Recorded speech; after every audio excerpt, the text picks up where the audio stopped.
Welcome back to my coaching episode of Real Women's Stories. This is the second episode within the new series where I am featuring Mel Robbins' acclaimed book, The Let Them Theory. So I have chosen to base this series and my coaching episodes on the Let Them Theory because when I read the book, it started to change my life. It really helped me to shift my perspective on all my relationships, be it my family, my friends, in my workplace. And I started using it with my clients. And well, all I can say is the changes that I've seen in people, in their confidence, in the way that they're shaping their lives, has honestly been astronomical. It has just been such a game changer. And also, Mel Robbins is coming to the UK on June the 8th. She is appearing live. She's doing a international tour at the moment, and one of her dates, she's only got one date in the UK, in London.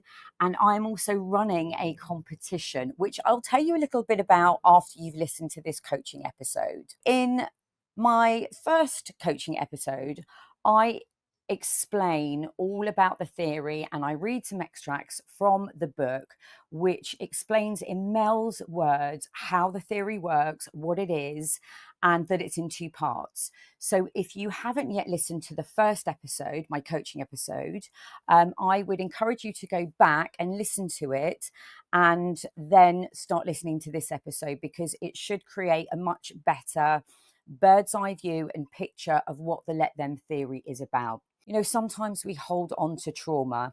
And I actually talk about this in my guest episode with Mina Samara. She is a trauma and healing therapist. And, you know, sometimes in life we hang on to trauma. And it doesn't mean there have to be huge, big traumatic situations, but we get blocked by our trauma. We are reprogrammed by situations that we've held onto in our lives, that we cling on to. And sometimes they create blockers for us. So let's recap on the theory. So the Let Them theory has two parts.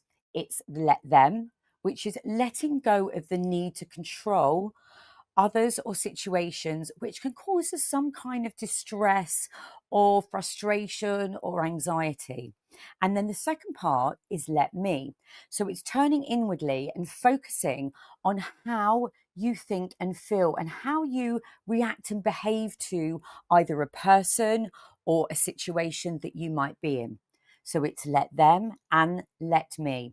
So letting go of control is powerful, because as individuals, we think, we feel, we behave differently. So the truth is, you can't control what others do. So once you fully understand and accept the concept, you can then begin to use the theory effectively. So the first part is letting go of control, because we all think individually. We think differently, we feel differently, we behave differently. And most importantly, we cannot control what others do. This is something you need to get your head around, because once you realize and truly understand this part, then you can use the theory. So let me give you an example. One of my clients had a continual, and I'm going to say it was a habit, because I think that we do create habits of the way that we behave in front of people. She would not talk about how well she was doing, would never speak up in situations within her kind of friendship groups. And she tended to listen to everything else that was going on around her, but she was worried that if she told everyone how good she was doing at work and how great her family was and how successful things were, that people might look at her in a particular way and she would feel guilty because they might not be doing so well. So we did some work on the Let Them theory and we started using it, and we looked at her changing the way that she was speaking in certain situations.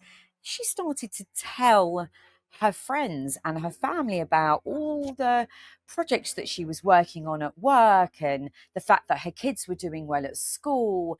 And she didn't sit small, she had a voice. It's about using her voice and communicating all the positive things that she was doing in her life. And we use the let them theory in a way that she allowed herself to remove the control that her friends' reactions would have on her, and for her to step into that space being herself, becoming who she is and who she's always meant to be, rather than hiding behind this little person that she was pretending to be because she was worried about other people's reactions towards her. And you know what happened? All of a sudden, things started changing for her. People were encouraging her to be more successful. They were almost like, this is amazing what you're doing. This is great. And encouraging her to do more things at work and to talk about it. And then they felt inspired from her and from the stuff that she was doing. So isn't that interesting? She had sat so small for so long because she was worried about other people's reactions towards her. But as soon as she started to let them, it didn't matter about how they were going to behave or how they were going to react towards her. She was going to become this strong, empowered, inspirational woman, and talking about all the positive things that she was doing. And what did she do? She actually inspired other people and she felt good. So rather than sitting small and feeling rubbish about herself, she started sharing more of herself in other areas of her life.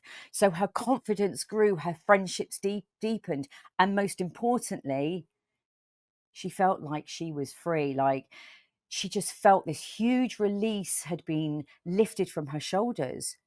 See, that's the power of the let them and then let me.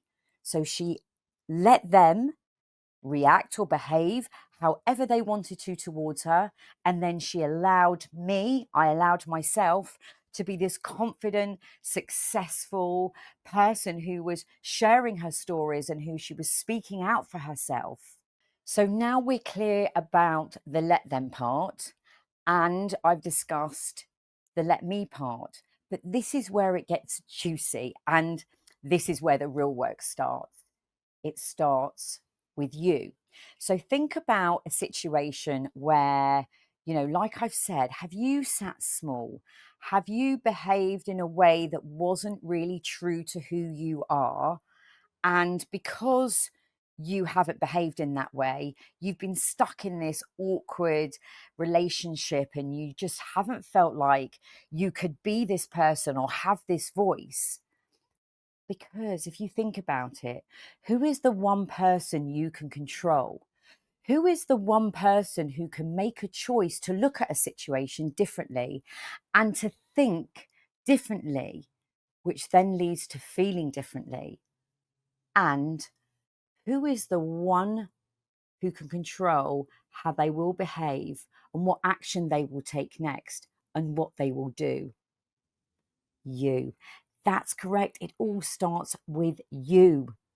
Why is it that we seem to blame everyone else first for a situation, but we don't start with ourselves first? Is it that we're too scared because we aren't sure about how someone might react towards us? That we're worried if we act in a certain way that people may not like us? What if we walked away? Are we worried that the other person might not bother with us or like us or like what we have to say? You see, we've been programmed ourselves and we've adopted behaviors that have kept us in control of someone else's behavior, which keeps us in the same relationships. It keeps us stuck in the same situations that make us unhappy, frustrated, or stressed out, or just that whole feeling of feeling stuck. What if we tried something new? What if we made a change, if we did something differently? Let me ask you, is there a situation with a friend, a lover, a child you feel like you can't control, and the more you try to control them, the more unhappy or upset you feel? What if you let them? And then what if you let me? Let me react differently so that I can take the power back, so that I can react in a way that can show the other person that I'm not allowing their behavior to have power over my thoughts and feelings. how amazing would that feel to take the control back of our own lives, of our thoughts, of our feelings, of our actions? Isn't that far more powerful than allowing someone else's behavior to affect all of those things? I'm going to be asking you some reflective questions because I really think it's important for us to really, I think it's important for us to have some space to ask ourselves some questions so that we can try and use the let them theory in our own lives. So if you're listening whilst you're driving or walking, I'd encourage you to come back to these questions later, because these questions are worth sitting with when you are calm and when you've got no interruptions. I'm going to ask you now, what version of me am I holding back because I'm afraid a friend, family member, or work colleague won't like it? So is there a situation where you are holding back, where you're afraid of somebody that you have a relationship with, be it a friend, a family member, or a work colleague, and you think that they're not going to like what you've got to say? If I stopped waiting for someone to give me permission, what would I give myself the go ahead to do? So is there a situation where you're waiting for somebody to give you permission? But what if you just went ahead and you just said what you wanted to say without allowing that person to give you the permission first? What would change in my life if I put my own voice above everyone else's expectations? See, I think that's a big one. What would I change in my life if I chose my voice above everyone else's expectations? So, what does everyone else expect of me? Because they've got this idea of me. But what if I used my voice because I wanted to? I was passionate about something.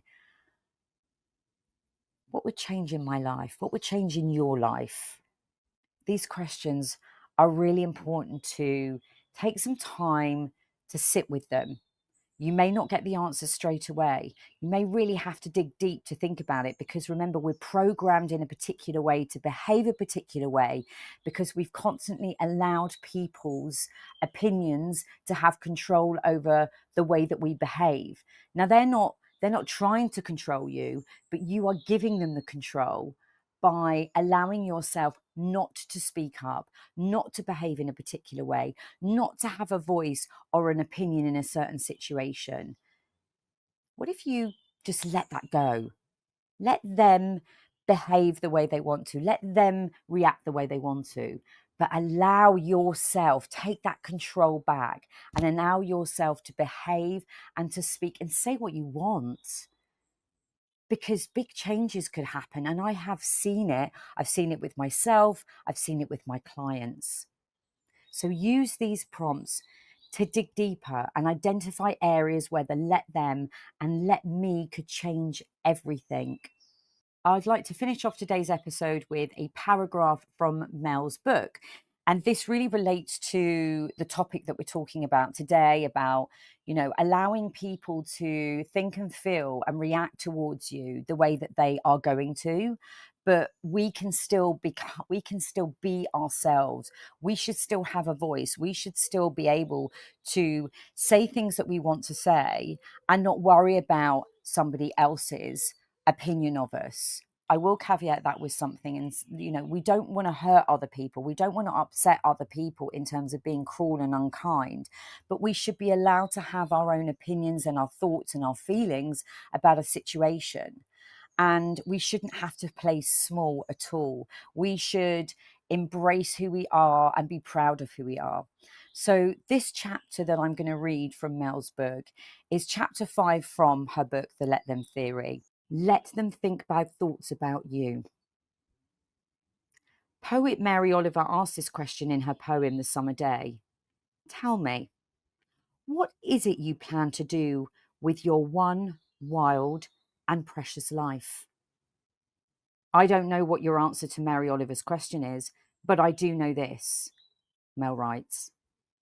Whatever it is that you plan to do, other people are going to have an opinion about it.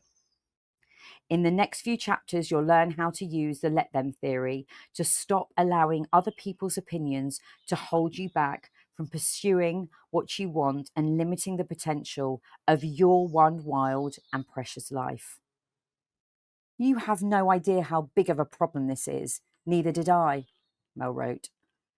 It's easy to put on a facade that you don't care what other people think, but the reality is we all do. The truth is, people will have negative opinions about you, and there is absolutely nothing you can do to change this fact. When you allow your fear of what other people think to stop you from doing what you want to do, you become a prisoner to other people's opinions. This fear impacts every aspect of your life. It makes you procrastinate. It makes you doubt yourself. It paralyzes you with perfectionism. It's the reason you overthink. This is where it ends. It's time to give people the freedom to think what they want. Let them. It's time to set yourself free and let me make the small moves boldly and unapologetically that over time will transform your entire life. For me, that paragraph explains this whole coaching episode. And if any of these reflections spark something in you and you're wondering how you can use the theory in your life, why not reach out? We can do some work together.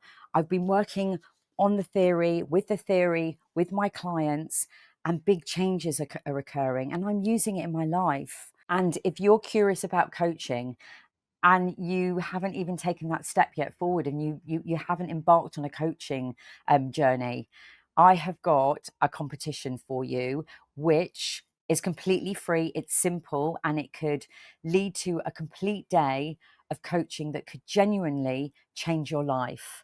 I mentioned at the beginning of this episode that I am running a competition, and you can spend a whole day with me on June the 8th, where Mel Robbins is appearing live in London. She only has one date, and I have got 2 tickets, one for me and for one of you lucky listeners to win that ticket. You will have a whole day coaching with me, and you will go and see Mel Robbins live with me.